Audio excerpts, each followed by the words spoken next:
One, two, one, two, one, two. Bear Truth is in the building. How y'all feeling, man? Straight up. We're gonna see right now in a few minutes if we get some guests on there. Let me check my little chat thing. What's going down? What's going down, Bear Truth? Somebody tap in and let me know y'all rocking with me, man. So we can know how many people that we got on deck. It's another Sunday, man. God bless y'all. It's another episode of the Bear Truth. And yesterday, we showed up early and we kind of did like a special, man. I had something that was like heavy on my heart, and so we went ahead and we rocked it. And what we did is we came up with this topic. I did. It was called "Our Sons, a Target for the Devil." Yeah, there we go. I see two people watching us right now. Our sons, target for the devil.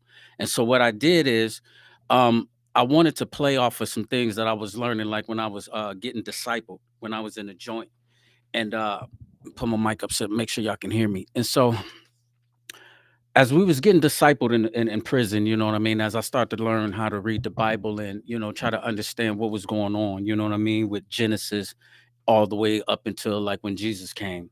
One of the themes in the Bible that's really real and it always come into fruition was about this thing of killing boys. You know what I mean? And so what I mean by that is okay, so in the Bible, everybody know about Adam and Eve. They supposed to sin against God. Okay, so when they sinned against God, God put out some curses on everybody. He put out a curse on a man. So from until now, from the dirt you came to the dirt you shall return, and you shall till and be the hands. The woman know that in birth you would have labor pains, and this is how you're supposed to get this monthly menstrual cycle that you go through. And then remember, he told the devil that you know what I mean, uh, since you did this he's going to have a seed that's going to enter this world. And he said, he is going to bruise your head and you're going to bruise his heel. And so, in biblical terms, what this was really meaning is that, okay, saying that, okay, we sinned against God. And so, God was going to have to bring somebody into this world to save us from our sins. So, us as Christians, the ones of us that believe in the Bible, that's Christians, we already knew, okay, this is where we get our belief in Jesus Christ. And so, even from then, the Bible says that they had always been expecting a Messiah. Okay. And so when I say that they've been expecting a Messiah, so one of the things that we learned in the Bible is that every time a ruler is born, it says that Satan tries to kill this ruler. And I'm gonna take you through Exodus, and I'm gonna tell you like in Exodus chapter 15, uh, where it talks about that. And I want y'all to be very mindful because I'm only giving you this backdrop because we're gonna talk about some real live stuff today, and I'm hoping that you catch it, and I'm hoping that you get it. And if you ain't really a Bible scholar, don't trip. I'm just gonna read some stuff to you, and I want you to just pay attention to what I'm saying. Exodus chapter 1 verse 15. It says, "The king of Egypt said to the Hebrew midwives, one of whom was named Shiphrah, and the other one Puah, when you act as midwives to the Hebrew women and see them on the birth stool, if it is a boy, kill him. If it is a girl, she shall live." But the midwives feared God. They did not do as the king of Egypt commanded them, but they let the boys live. So the king of Egypt summoned the midwives and said to them, "Why have you done this and allowed the boys to live?" And so it goes on to say that the midwives said that the Hebrew women are vigorous and that they have the babies without telling them. Okay, so then Pharaoh got mad. Then Pharaoh tells them in verse 22, Pharaoh says, "Then Pharaoh commanded all of his people, every boy that is born to the Hebrews, you shall throw him in the Nile, but to every girl you shall let him live." Okay, so now we hear that about Moses. So if anybody ever seen the Ten Commandments or the Bible, you remember Moses was wrapped up in a basket, and then one of the Egyptians, Pharaoh's sister, got a hold of Moses, and she raised him in the house with their kids. Okay, so that's one of the stories. So now listen to this. When we go to Matthew, you remember the wise man was looking for Jesus, and so King Herod at this time he questioned and he had you dig what I'm saying? The wise men come to him because Herod was a jealous king, and they said that I'll tell you about him and killing his sons and all of that stuff. But it says, okay, in the time King Herod, after Jesus was born in Bethlehem of Judea, wise men from the east came to Jerusalem asking, "Where is the child who is to be born King of the Jews? For we have observed his star at his rising, and he came to pay homage." When King Herod heard of this, he was frightened, and all of Jerusalem with him. saying that okay, when dude get mad, he killed people. So when they said Jerusalem was frightened, they was talking about, listen, dude is upset. So whatever's gonna happen, y'all better be ready for it because it's gonna go down. So it says when King Herod heard of this, he was frightening all Jerusalem with him, and calling together all the chief priests and the scribes of the people, he inquired of them, where is the Messiah to be born? And they told him in Bethlehem.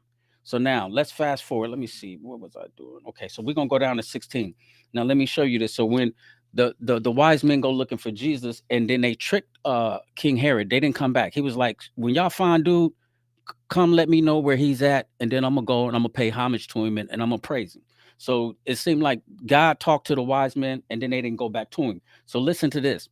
When Herod saw that he had been tricked by the wise men, he was infuriated, and he sent and killed all the children in and around Bethlehem who were 2 years old or under, according to that time that he had learned from the wise men. Okay, so listen, there go two situations, man, where you see people in the Bible, whether you believe it or not. Let me just hit you with this real quick. Let me be on my soapbox. So here go to Pharaoh, mad that there's too many men being born of the Hebrew people. So kill every boy that's born on the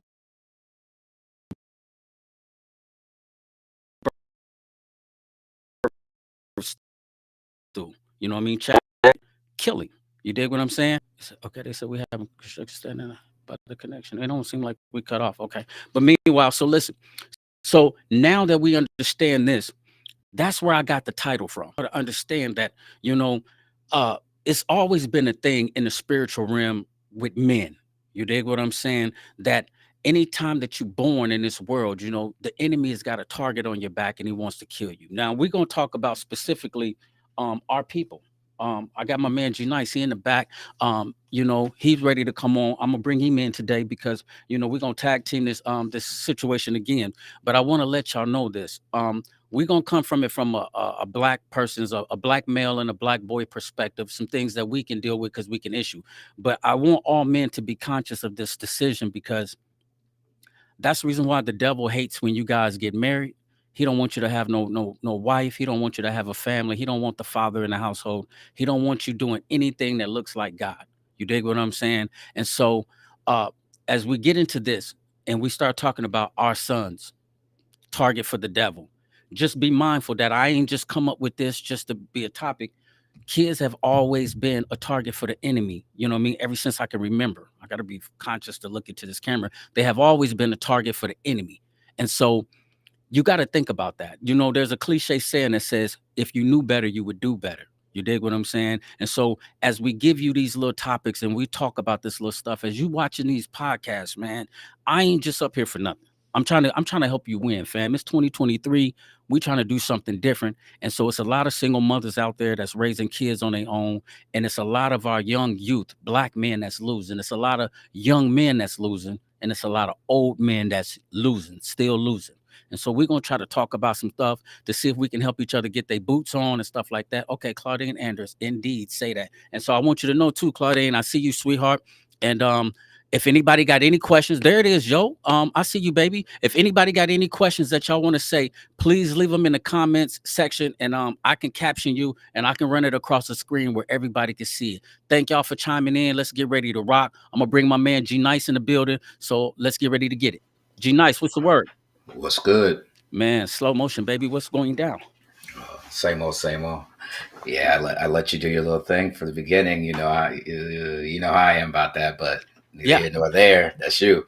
yeah. But see, and that's cool. That's the reason why I just let me, you know, for the people that believe, because one of the reasons why I came up with Our Sons, a Target for the Devil Part 2. I mean, just to play off what me and you and Yo did like yesterday. Shout out to my big cousin Yolanda, man. I love the information and stuff that you did. And I'm gonna tell you what she spoke into my life like a little bit later on when I got out of church.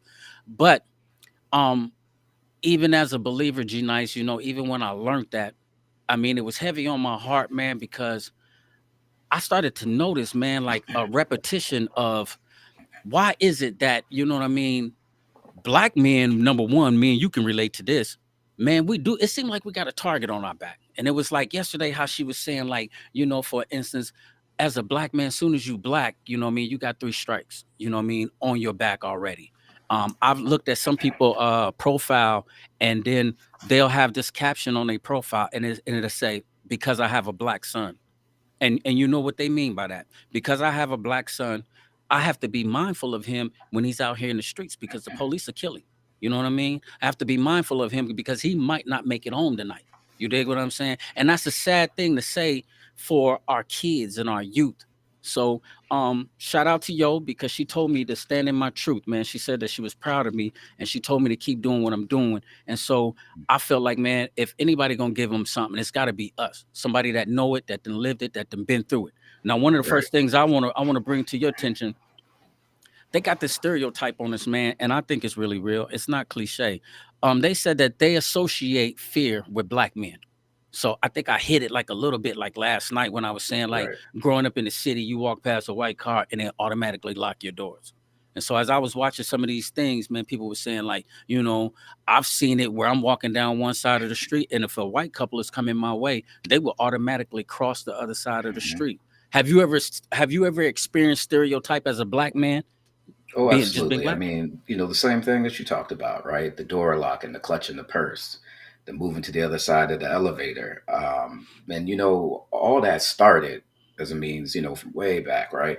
I can slavery times where they were trying to paint us as being, this dangerous thing. And what kind of happened is, during Reconstruction and all of that, I mean, we were doing our damnedest to not live up to that. But at some point, that kind of switched a little bit. And now we look, I mean, you got a lot of the youngins, man, that are proving them right with some of the shit. But you still don't see black people killing a bunch of white people, Right, right? You don't see that. And a lot of that has to do with, okay, you cage everybody in, right? People kill people that are within, they say, a block proximity of where they live, right? Same reason why you get white people that are serial killers out here. They ain't out here killing black people, they're killing them, right, right? So that stereotype is always going to be there.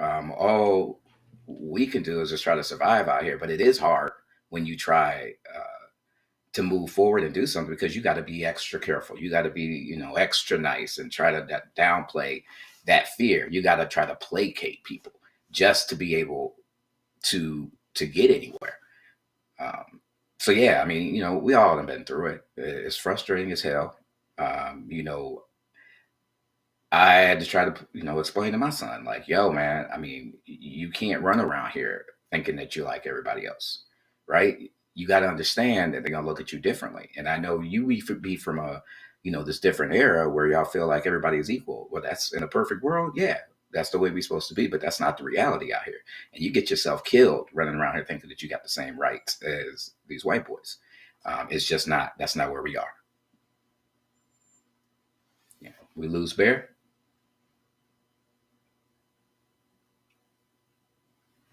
Yeah, well, I guess until he comes back, I mean, better. yeah, you dropped out for a second there, so Oh, okay. Yeah, I'm back. Am I back? yeah. Okay.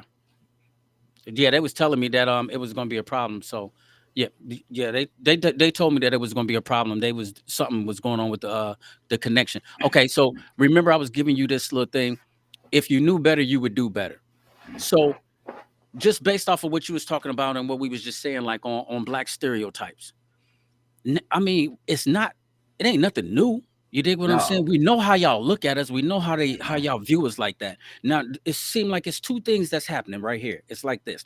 Some people is understanding like, okay, I feel like this is how you gonna treat me, so this is how I'm gonna act. I'm gonna act accordingly. Then you're gonna have the ones that's gonna be like, okay, I'm gonna use that as wood to the fire that I'm gonna be great on you. You dig what I'm saying? Right. Because when I was in the joint, even with what they had charged me with, I knew who I was. I knew what I was capable of. And not only that, I had my family that was supporting me. My mama was telling me like every day, sending me cards. You dig what I'm saying? The phone conversations that she was giving me, she was feeding it to my so I had to like I had man, listen, I'm about to rise up out of this. You dig what I'm saying? No matter what you think I am, no matter what you think that's going on with me, watch, I'm about to come back and I'm about to show you. You dig what I'm saying? And so that's two sets of people.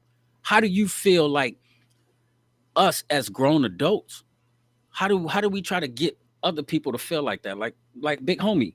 Go to your little homie and let them know they looking at you bogus, man. So show them different. Show them that you a king. Show them that you know what I mean. That you bigger than this. That you better than this. I mean, I think the only way that that happens is you have to show them a reason why they should do that.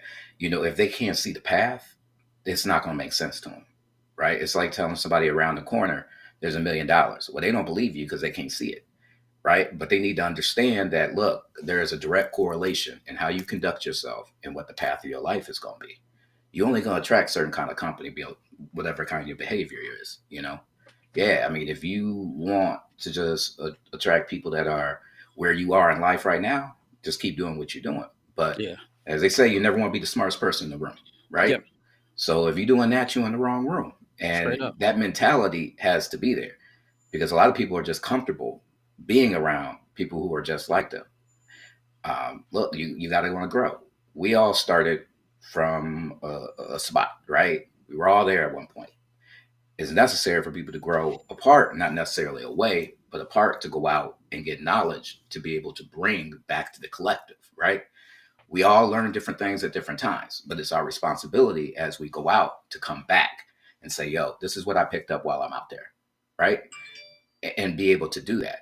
But again, it's a lot of people that's comfortable. So you have to, with these youngsters, you have to give them a reason to say, you have to say, this is why you should conduct yourself this way. This is what it could be for you in the future. If you continue to conduct yourself this way, this is where your train stops. Are you comfortable with that? And if they are, you're not going to be able to help everybody. But at least you tried at that point. So yeah, I don't know. Yeah, you back? Okay. But Yeah, yeah, it that's says my your two cents internet on it. connection was restored. Something is going on with our internet connection. Okay, I'm sorry, y'all, party people. Bear truth. It would do that when we go live. You dig what I'm saying? That's the enemy. But meanwhile, okay, so listen to this. So you know what we was talking about like last night. Like say for instance, you got certain people like, all right, so like take for instance the gangs. We can say too that when gangs started and like sometimes when people join gangs, you dig what I'm saying? It's a neighborhood thing. You know what I mean? Sometimes you got young guys that's looking up to guys because they looking for a father figure. You know what I mean? It's not so much as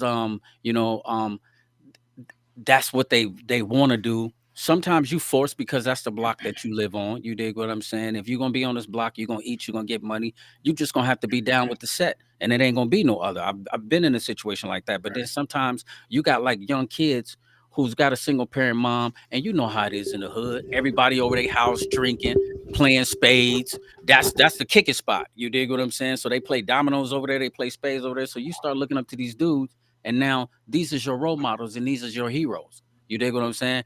Or number three, check this one out. Have you ever seen this situation where sometimes you see a young kid who's a provider in his house for his mom?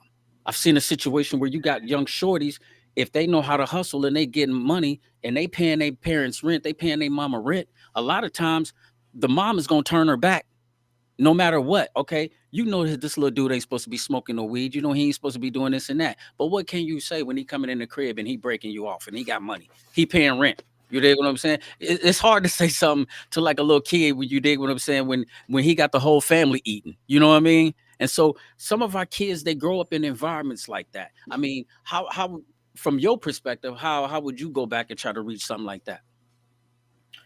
I mean, I'll say from the beginning, there are no surprises when it comes to that. And if parent out there is surprised at all that, the shorty out there selling dope, come on. You know you ain't brought those clothes, right? Hmm. They just didn't pop up out of nowhere. You ain't had to pay for no lunch money. You ain't heard about nothing. Just showing up, ain't going to their job, got bread all the time, coming in smelling like hella weed. And I mean, the blind eye is always turned on that. And the reason why it's turned on that is because it's beneficial, right? So when you start putting boys in this position where they are doing things that's beneficial, how do you expect them not to feel like they're the man? How do you expect that not to be that way? You're doing Exactly. grown man things. Right. You are taking care of yourself at that point. So they lose that leverage of Right. being the parent, that the one that is the older, the one that can provide the guidance. And when you lose that, you sending your kid out here who does not have the proper means and not mature enough to be able to function in that world. and you've given this false sense of security and knowledge that Right. they don't have. Right. But yeah, I mean, they're, we all dealt with it. I mean, people, yeah, they turn, as long as everything is getting done, as long as things are taken care of, we don't know where the money came from, Right. Don't nobody right? care, really, to tell Don't you the nobody truth. care. Don't That's how nobody you care. end up. You don't have Hey, no listen, curfews. I You don't had a have lot none of of that. yeah, listen, you got a lot of homies who had mothers that was dope fiends. You dig what Absolutely. I'm saying? And I hate to say that. And when you look at that situation, and it was kind of hard for me though, because sometimes you was in a situation where it's like on a low low, I'm serving your mama dope. But you know what I mean? That's my guy. But then all of a sudden, too, when he starts selling dope, his mom will overlook stuff because she's smoking or because she's going through something. And and it's sad that sometimes poverty or being broke will make you turn your back on the truth. You know what I mean? And sometimes and see when I be talking to someone like my white people, that I love, Mary L. Cohen and them up at the University of Iowa and stuff like that. These is the type of issues that I'm talking about that the black man got against him. You dig what I'm saying? As a child. Because if he grow up in the projects, you dig what I'm saying? And say if his mom is a party animal and she's steadily hitting the streets. Okay, my mom jumped on there. She said, teach and respect. And that's one Sorry. thing and that's real talk though, because that's one thing that I can't say. My grandmother and my mama and my auntie Marianne, they always taught us respect. You dig what I'm saying? And I think Yo said that too last night. Remember, she says it's hard to raise a man, a woman to raise a man, to teach him how to be a man. But one thing you can teach him respect. And so, ladies, I mean, if you don't do nothing else, take that gym right there. Let me see if I can post that one. And while you posting that, man, I'll just say, you know, we both know stone cold killers that never disrespect their mom, right? Exactly. They Come wouldn't on. disrespect nobody's Hey, parents at listen. all like that, Me right? and Vic was talking about that the other day. You dig what I'm saying? Vic came through and he got his hair cut. You dig what I'm saying? And it's just one thing. Like me and Bernice, we'll talk, we get it to. But one thing I don't do, I'll never cuss my mama out. I'll never threaten my mama. I'll never call my mama out of her name, Mhm. ever, ever, ever. It's just not gonna happen. You dig Right. what I'm saying? And so I feel that. I feel like the respect has got to be given there because I keep trying to tell them like, if whatever you don't teach them at home, when they get to the The streets gonna streets will test teach you. you. It's gonna it's gonna it's gonna test you on respect, and if you ain't got it, guess what? It's gonna kill you out there, or you're gonna be Hmm. in front of that judge, and you're gonna be seeing his face. Okay, Right. now let's switch lanes. One of the reasons too that I wanted to talk about the strike that the black man got against him, and I want y'all to be mindful of this economic disadvantage. You dig what I'm saying? It's like I've been in a situation where I've been in a courtroom and I've seen a black person get this much time for a crime, and I've seen a white person get this much time for a crime. Did the exact same thing. You dig what I'm saying? And so the reason why I want to bring that up is because if we know that, that should make you want to stay your ass from out of there. You dig what I'm saying? Because if you come up like I'm gonna tell you something. When I got locked up, true story. You know how Bernice is, right? She gonna keep it a buck at all times. She came to visit me in the Rock Island County Jail, and she was asking me like, "What's going on?" And then the first thing she said, "Was she white?" And I said, "Yeah." She said, "I ought to slap your damn face myself." She said, "I ought to slap your damn face myself." She's like, "You know That they gonna." She's like, "You know they gonna hang you." She said, "You know they." You dig what I'm saying? She was like, like "You you know they gonna son. hang you," and it's the Right. truth. It's the truth. Yeah. You dig? And I hate that. You know what I mean? That she have to feel like that because that was really real. You know what I mean? And it's like that. Anytime you get into a situation, you better know what it is, man. And so, on a level like that of you being in the business that you being in, do you actually see that? Um, let's say in the corporate world, because you deal with a lot of like job type stuff. Do you feel like you got a fair play on your jobs and stuff that you're working with? Um, the key is to get in, and that's why I was very, very cognizant of, like name my son, right? I mean, and this is something that they don't have to do, right? I went through names. I was specifically looking for a resume name, right? Because that's what gets a lot of us too. Your resume gets special filed. Yes, people should be able to name their kids whatever they want to, but that is a barrier to even getting to that point, What's right? your name?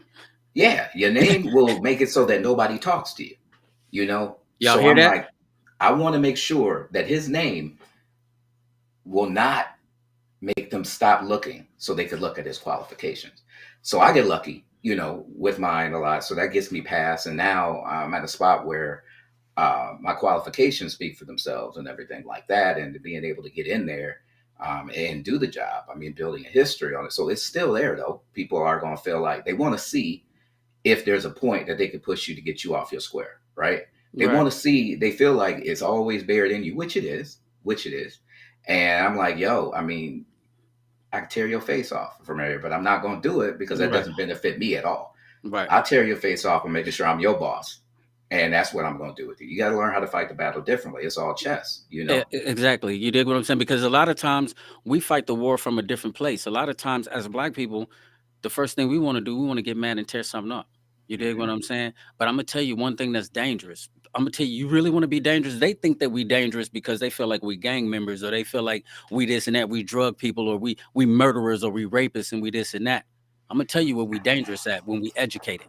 When you show up as a black man and you got education, and when you got knowledge, oh man, even in prison, anytime that they ever try to play me, or anytime they try to talk, write a report on me, you got to holler at me. I ain't no fool, fam. You know what I'm saying? I'm far from stupid. So when I Yeah. used to holler at these people, I used to sit down with the warden and chop it up on like inmate council. They know when you talking to me, man, I got a whole heap of sense, what they would say in Mississippi. But on an educated level, I can sit down and chop it up with the best of them, because I Hmm. know how to talk to you. I know how to look you in your eyes and be a man. And as long as I treat you like a man, you got to treat me back. But they hated it because you black. You dig what I'm saying? Where did he get this knowledge from? Who do you think you are? Hmm. Why do you think you so smart? You dig what I'm saying? And so I appreciate you saying that, though, because a lot of people probably wouldn't even know that, man. And just think though, on some real live, uh Shaniqua, LaQuisha, you dig what I'm saying? Like names like Yeah. that, they look at them and they might think, you know what I mean? Like, oh, they ghetto, they from the hood. You They dig what I'm automatically know saying? you black. And They at the same time, automatically know you you black. gonna knock them upside the head because of their name. You dig what Hmm. I'm saying? Black people, Foul. y'all feel Foul. that? I mean, that's really real, fam. I never looked at it like that though, coming from a corporate. So you saying that when you thought of a Nate name, you named him Nathan on the strength of like you want him. Absolutely. I wrote down a bunch of names and looked at them and saw how they looked on paper, right? And I wanted him to have a name where nobody could tell, right? Because I had a situation. This is when I first moved back to the quad from Detroit, right?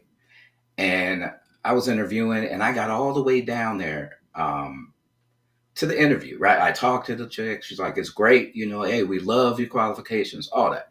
I get all the way down there to the interview. I'm sitting in the waiting room, and the lady comes out past the receptionist, and she's like, "You know, my government is William, right?" So she's like, "William," and I stood up, and she's like, "You're William?" I'm like, I stood up, didn't I? Right. So from that point, we got in there. The interview was not about qualifications, any of that. The interview went to stuff like, how do you handle conflict? Or have you ever been in a situation where you've had conflict? So they deal with you differently. But the Yeah, look on her face said, if she had known that, I wouldn't even be talking to her at that point.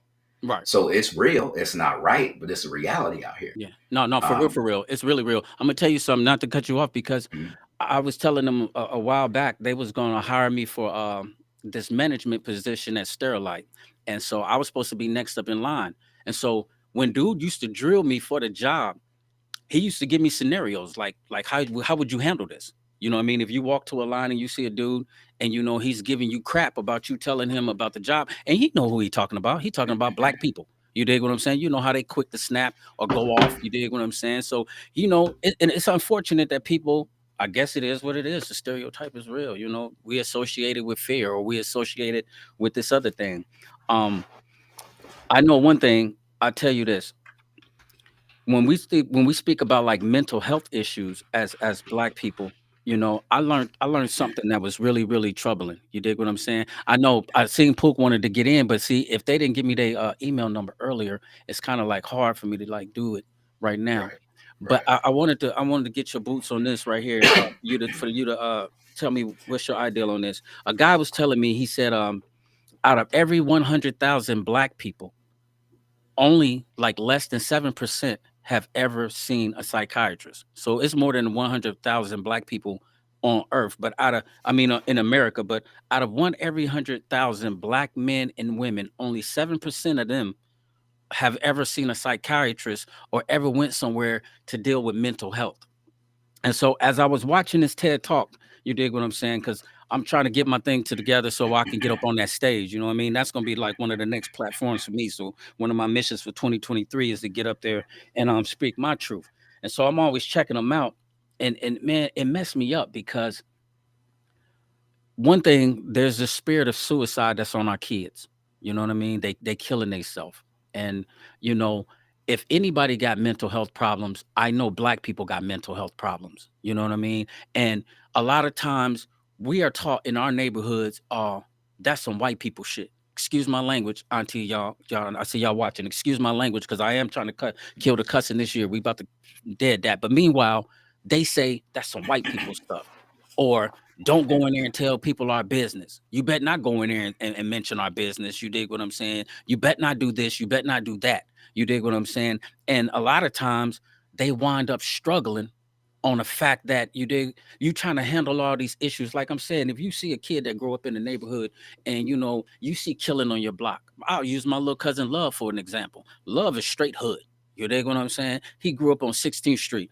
Fam been shooting dice ever since he was a shorty. You dig what I'm saying? He didn't seen the drug game. He didn't seen people get killed in his own apartment. You dig what I'm saying? People from the hood get killed right in his downstairs kitchen. You dig what I'm saying? So when you see that, if you see a little kid like that, it's like, fam, you need some counseling. You dig what I'm saying? You need, because this is not normal. You dig what I'm saying? What we think is normal as black people from our hood and going on, man, that stuff ain't normal, man. You know what I mean? The stuff that we go through, dope fiend mom, dope fiend uncles and stuff. You serving your uncles, or you dig what I'm saying? People, prostitution, drugs, or like say if you're in a city, liquor store on every single corner.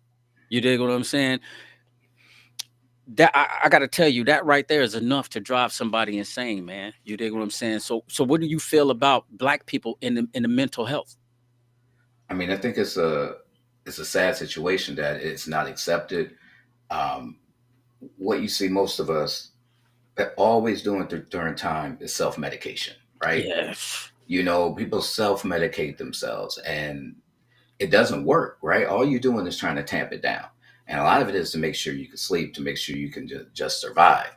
And I come from a family of mental health things, in which I ignored forever, right? It took um, a situation where I had was quitting smoking, right? And they put me on this Wellbutrin. All right, I thought I was good. I quit taking it, right? Cold turkey. Shit got weird. Then to combat that, they threw me on some Prozac. And I'm like, wait, none of this. Well, what that ended up doing is flipping that gene for the bipolar, right? Now I got it. Now I'm seeing a psychiatrist, and they're like, you're probably going to have to be on something for the rest of your life. Right. Now, we don't deal well with that. We're like, oh, I don't need the medication. I don't need that. But it got to the point, me denying that and not trying to do it, it flipped it to where I didn't feel bad about my life, but I had this urge to kill myself. It just felt like the thing to do. I am not supposed to be here. Right. Um, Several times I'm not supposed to be here. And like I said, it wasn't like life was horrible or anything like that. It was just that. And, it took going back several times to get a proper mix of meds to be able to level me out. Right. I mean, I went Right. through, the highs were great. I mean, I would stay up for a week and a half, man, a week and a half straight. But then that crash was horrible Yep. on it. And so I don't have any shame with doing what I have to do to make sure I can function, because I have a responsibility to the children here. I can't just check out on them. And it's not knowing that there's something I could do about it. And I don't think there's any shame with going to talk to anybody. Like you said, what we've dealt with on a regular basis, I mean, abuse, I mean, all of that shit. And everybody just tries to soldier through it. I mean, I had a situation where I had a homeboy that, was like, no, he couldn't drink or anything right now because he's on, his meds. He was leveled out. And another one of our homeboys was like, oh man, all you need is some Hennessy and a blunt. And I'm Right. like, man, leave that dude Trying to alone, man. That man is trying to take care of band-aid his over. health. Right. Right. That's not the way to do it. And I just think that there needs to be more acceptance. It shouldn't be a thing that you're weak um, about it, because it's it's not a weak white people thing. It's a black person thing as well. It's everybody thing. We just in denial. So that's my take on it, man. I think we lost him again. You dropped.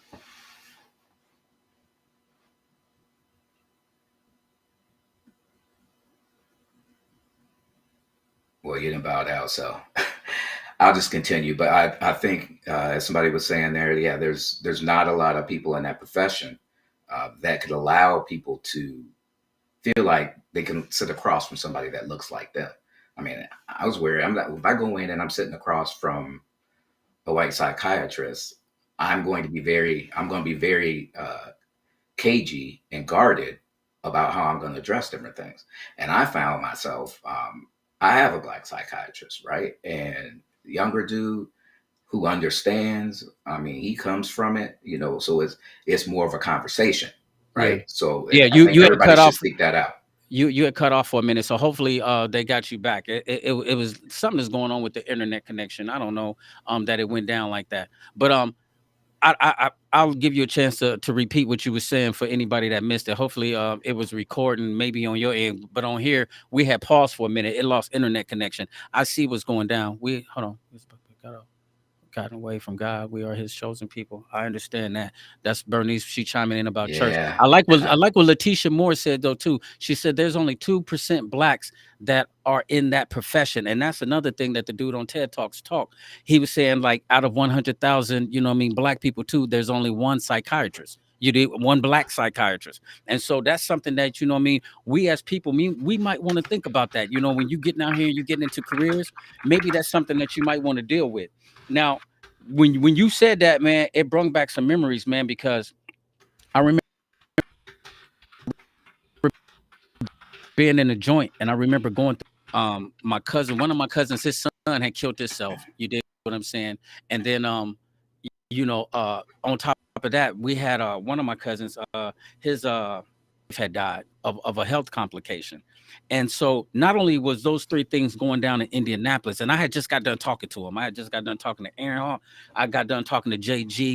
And then, my grandfather had just passed. Not only that, I had just came back from the Quad Cities and I had lost my case, man, for like the third time. And it was like we was in the courtroom, we heard all the truth come out, and we felt like, man, I'm on my way home. You dig what I'm saying? I should have won. I should have been to the crib. And then all of a sudden I seen myself back in the cell with all of these things going on. And so I was going through this situation, man, where I didn't sleep for like 4 days, where I was just getting like 30-minute naps. You know what I'm saying? And so what was happening, it was just like one time I just had an anxiety attack, man, and I just broke down. It's like I couldn't handle it no more. And I kind of felt like you. At one point in time, it wasn't like I was trying to kill myself, but I really felt like I don't care if I live or die. You dig what I'm saying? And so the reason why I'm sharing that with like people, man, is because y'all got to be mindful, man, that when you get into them type of situations where your mentality is feeling like that and you down, I think Yo said something that was so cool the other day. It's okay not to be okay. You dig what I'm saying? Stop thinking that it's always got to be okay. You dig what I'm saying? Because sometimes it's not okay. You dig what I'm saying? And you're going to have to get somewhere and get you some help. You dig what I'm saying? And a lot of us as black people, man, we got to stop trying to act like that ain't for us. That's some white people stuff, or, we just going to drink our problem away, or we going to smoke a blunt. Man, listen, let me tell you something. When you come down, them problems gonna be right there in your face. They ain't going nowhere, and you ain't did nothing to them but threw a band-aid on them for a few hours, and that's it. You dig what Well, I'm saying? man, when you were talking about not caring about a living or dying, that's what psychiatry has taught me, is that you know how we were. I mean, I think I was probably suicidal in a different way. You know how it used to be. I mean, man, jump out of cars, Yeah, where they Russian rolling. roulette, Yeah, everything, right? I ain't supposed to be here anyway. I had an aunt that always used to tell me that. She was like, I don't understand how you reached 21. But I think more of us than just that, we're out there living like that.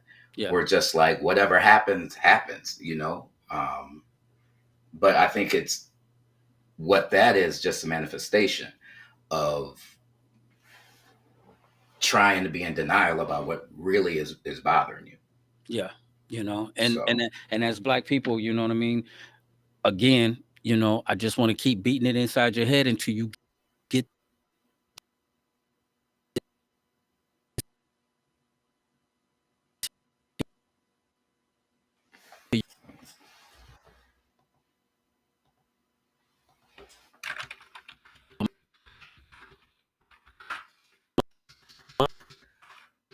on and get it into your head. Yeah, he I dropped wish again. I wish I had my book with me, for her to show about what she wrote about making music in prison. When she was talking about she want to help deal with like systematic racism. What what what do you think, like, what could America do to us as a people to help us cover these humps, to get this systematic racism? But not only that, but I mean, you done seen the stories of the Black Wall Street, or what happened in Tulsa, Oklahoma, where our people own like a whole block where we had banks and grocery stores, and then you get mad, and all of a sudden you come and you wipe that out. Because I feel like we in a deficit. You dig what I'm Of saying? We course. in a Yeah. deficit and we hurting. And so not only are we hurting, like, by having this black stereotype against us, the economic disadvantages, the mental health. I feel like, man, on a poverty level, you dig what I'm saying? Our neighborhoods ain't like your neighborhoods. Our schools Mhm. ain't like your schools. You know what I mean? What is something that you see that if America's was to help us out, what could they start? What could they do for us? It's not going to happen because what that essentially means, acknowledging that they didn't do the so-called pull themselves up by their bootstraps that all of their descendants feel, then that means that they can't say that they lose everything that they thought about their ancestors, right? They love to tell those stories. My ancestors were so strong and they did all of this and they came over here with nothing. Well, if they acknowledge that those people did nothing, that black people built everything that they have, they Yeah, took land from black people, then that's dealing with something internally that they're not ready to deal with. right. And, the whole concept of, hey, oh, that's been so long ago. What are you talking about? You're talking about my great grandmother's mother. It ain't been that long ago. I mean, you know what I'm saying? Oh, everybody who was in slavery was dead. Okay, but you are still benefiting from it. Your family owns a building at a college. You got a trust fund.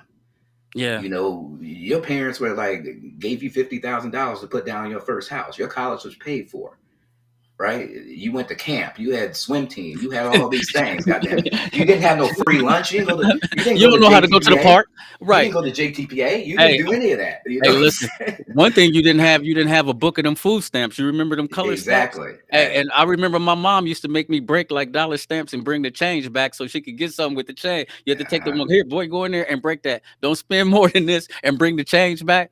I'm trying to hey, listen, man. We grew up hard, baby. You dig what I'm saying? We grew up hard. You know what I mean? And in a few minutes, hopefully over there on the thing, it's gonna be posting. Tasha, the Teague, the one who's got the Skylight Luxury Lounge, her and her daughter and her kids and them and stuff like that. Beautiful club, beautiful club. She just posted. Hopefully it'll pop up on the screen. Somehow we losing like internet connection and stuff like that. But hopefully it's still recording, so it'll pop up a little bit later. She says we will be hosting a black therapist for some open sessions at Skylight Luxury Lounge. First one in February, a couples therapy. You dig what I'm saying? And I think like that right there is like a start what we can do as people. As we was talking about, how can we as people, you know what I mean, try to get back, man, and try to, you know what I mean, make some sense out of this mess of what's going on. You dig what I'm saying? And so, um, I got one more thing to say on that last point though that we were discussing. okay, I think we are actually in a better position because we know what it is to be at the bottom, right? right, We know how to survive there. They can't survive out here without being, because they never had to do anything. So that's what makes us so much better at rising, right? right, Because we're not scared of that. and So we've mastered that. So this is new territory. and then Yeah. go ahead. But see, here's the thing though too. You know, one of the things like what she was saying with that, and I feel you on America. They'll never be able to repay us and be able to go back and get that together. But what makes me so mad is because you remember the whole 40 acres and a mule thing. You Yeah, dig what I'm saying? They were supposed to yeah. do this and that. We wound up getting put in projects. And so a lot of us as black people, that's the reason why I want to bring this to the table because y'all young shorties that's out there, you know what I mean, that just be wilding and doing stuff, man. We had a lot of people, man, that helped get us to where we are today. And now we're not taking advantage of these opportunities. You dig what I'm saying? So when I say you already got a strike against you because you black, then you got economic disadvantages, then you dealing with mental health. When you see that you afforded all of these different type of opportunities, man, we as people, we got to take advantage of them. And so if you see this little post right here where Tasha is saying, okay, we will be hosting a black therapist for some open sessions at Skylight Luxury Lounge. First one in February, a couples therapy. Come on, fam. We be doing bad at relationships. We losing out here. You dig what I'm saying? A lot of y'all need to go in there to try to figure out what's going on. And I mean, it's going to start with black people trying to help black people. So, you know what I mean? I'm going to always use my platform, man, to reach back and try to do something for them, you know? And I feel like if we ever going to get to the bottom of the systematic racism, America got to pay us what they owe us. It ain't gonna happen no other way. You owe us. You dig what I'm saying? You got to restore us financially. You got to restore us economically, wise, as far as like our structures where we live, our cribs. And what makes me so mad is that y'all can make money and put out a stimulus package, but y'all will never make some money and just put us back to where we need to be so we can get our credit back together, so we can start having better education, so we can start being entrepreneurs, so we can start being homeowners. One of the things that you said, like how some of them, they inherited businesses, they inherited homes. So a lot of times, like when we see Black Lives Matter and everybody getting out there and they marching, man, when y'all going and tearing up your neighborhood, y'all killing it because this is generational wealth.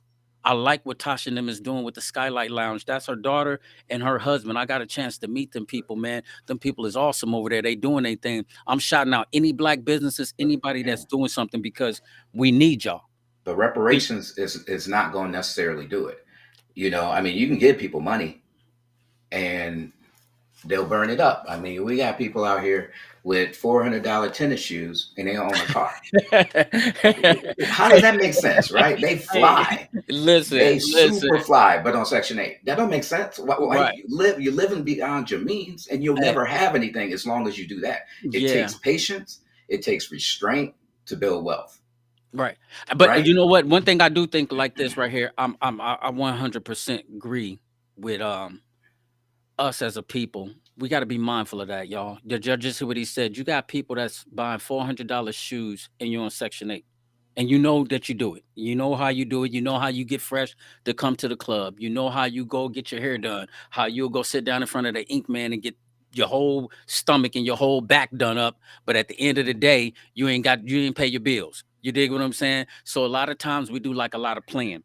But I think that restoration it's got to come with the knowledge too. You know what I mean? Not just money, but it's got to be a sense of pride. We got to start feeling a little bit better about not a little bit. We got to start feeling a whole lot better about ourselves. You know what I'm saying? As a people, we got to start understanding that. Listen, man, we ain't just saying that. I appreciate for anybody that ever get in my inbox and say, "Hey, good morning, King."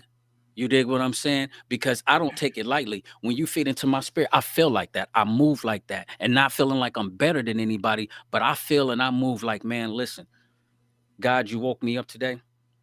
I got the power to go make this happen. I got the power to go make this happen. Thank you for giving me the strength, and I'm going and I'm gonna go do it. And then when I be talking to you, you always got like business moves going on. You got apps going on. You got things going on. What would you say to people that's in this state of mind? Like, okay, so since you brung it up, what kind of tip would you give them when it comes to being better mentality wise? What can they do? You got to know what you want first, right? Because you don't know where to start if you don't know what you want. Somebody just said And that. yeah, yeah, Claudine Anderson said you something got to like have a that. plan. You got to know where you're trying to go, and people got to stop looking for the shortcut. I mean, it's going to involve hard work. It's not going to be simple, and anything simple not worth having anyway. But you got to be dedicated to it. You are going to have to learn how. You would think budgeting wouldn't be that much of a difficult thing to talk to adults, but it is hard if you do not have a background, you weren't raised that way, or you haven't talked to people that have gotten you into that space, right? You might have to forego some other stuff for a little bit. You're not going to be able to get the flashiest car. You don't need the flashiest car. You need to get from point A to point B.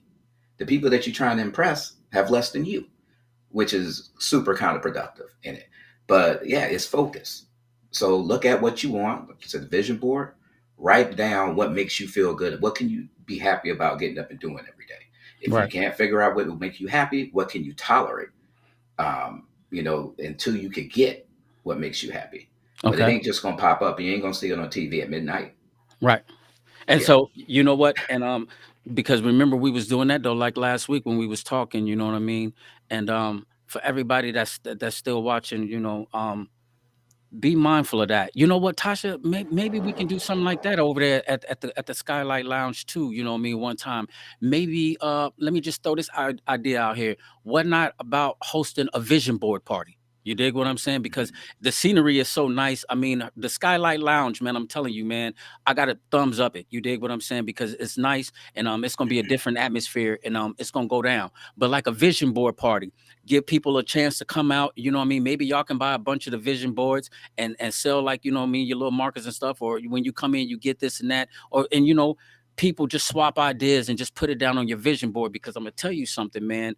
I'm very firm about that. Where there is no vision, the people perish, man. If you don't know what you're getting up to do every morning, then you ain't really got no reason to wake up. You're waking up just doing nothing. You dig? So it's so yeah. easy for you to go to sleep drunk and high when you ain't waking up and you ain't got no goals. You dig what I'm saying? But like, what about you got people that'll wake up and you dig what I'm saying? And they they just doing the same thing. They stuck. You dig what I'm saying? I see people that it's like, fam, I ain't gonna keep saying this over because I'm not taking no shots at nobody, but understand this, man. I disappeared for a whole decade and a half, and I came home, and some people are still doing the same thing.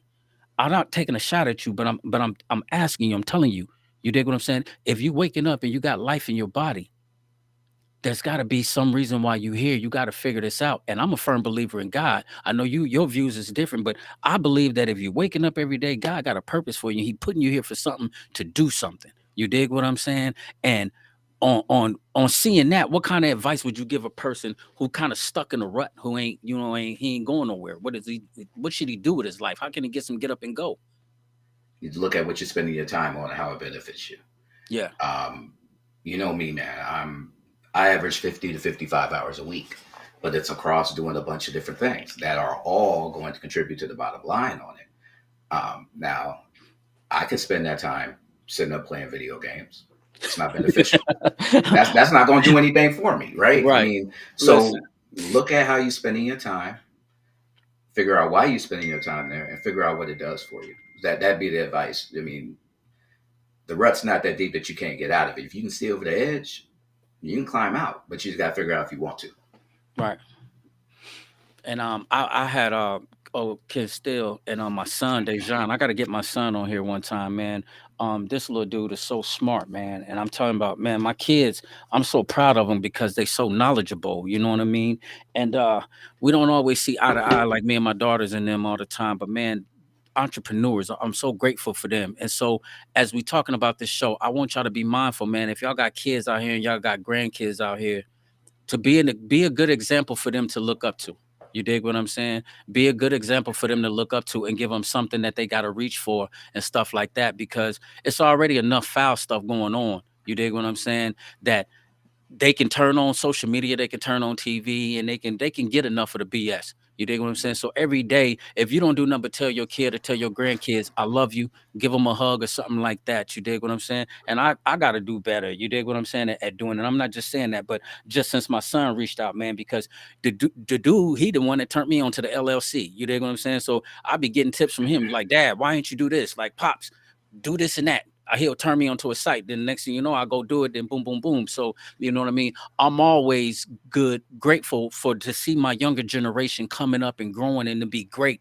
But I think you know what I mean. Like you said, we got to figure out where we spending our time. And so Tasha, I mean, I threw that idea out there. You said that you was with it. She just sent back a message like she would love to host something like that. And that's one thing about her. She love her people, man. And so she's so adamant and passionate about doing stuff to bring about change that, man, listen, I'm ready. I'll host that with y'all. You dig what I'm Right. saying? And get us in there, man, so we can get on our feet, so we can start seeing stuff, man. Because every day I want to, if I can't help you and you can't help me, then I feel like the relationship is unnecessary. You know what I mean?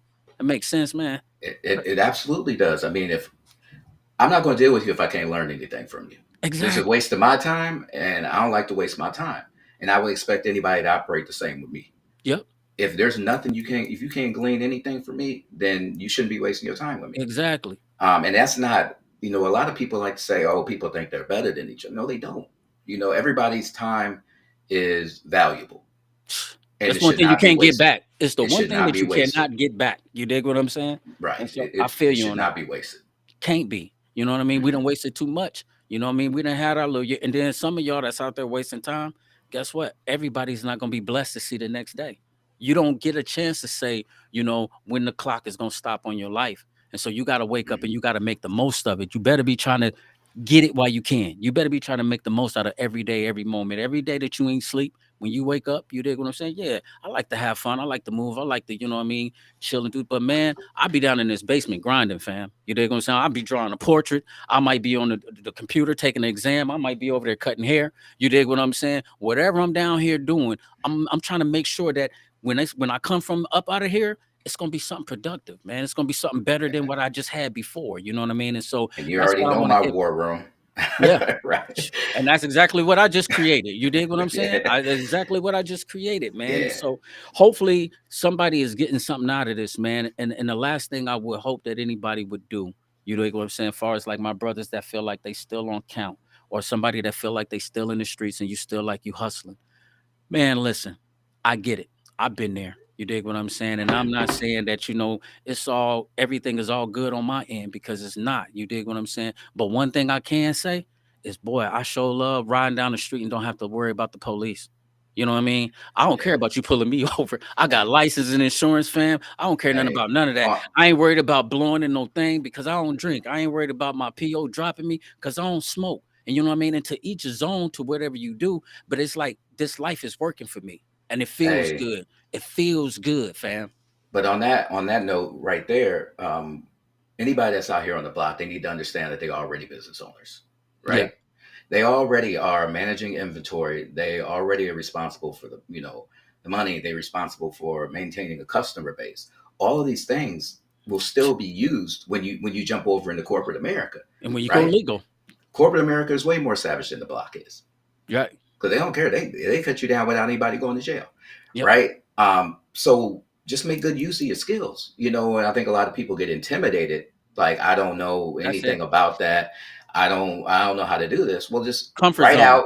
The comfort zone is easy, but you're working way harder. I Exactly. mean, come on. And you taking penitentiary chances. So Right. you standing out here, you real comfortable by being out here, by carrying this big dumb pistol. Hmm. Most of the times when you out in the street, you got a little smoke, a little something, and drink a little something just to stay sane. It comes with the Hmm. territory. You dig what I'm Absolutely. saying? And so you Hmm. got this big dumb pistol on you. You know what I mean? You got a little drink, you got a little something to smoke, but then you got all this dope on you. So 9 times out of 10, if they pull you over, you fed because you got a gun on you and you got drugs Hmm. on you. So you're going Hmm. fed. Most of us already got one felony already on them. So they looking for you anyway. So why are you so comfortable with doing this, but then you scared to put on a suit and tie and to take some exams or step your game up on knowledge, and the same energy that you put into breaking that dope down and copping that dope, put that Hmm. energy into some education and then get Word. up and then go corporate because it's still a hustle. I ain't been Hmm. doing nothing but hustling since I got home. I've been hustling the nightgowns, the socks, the haircuts, the everything, the job. Anything I do is still a hustle, baby, but it's legal now. You dig what You I'm could be saying?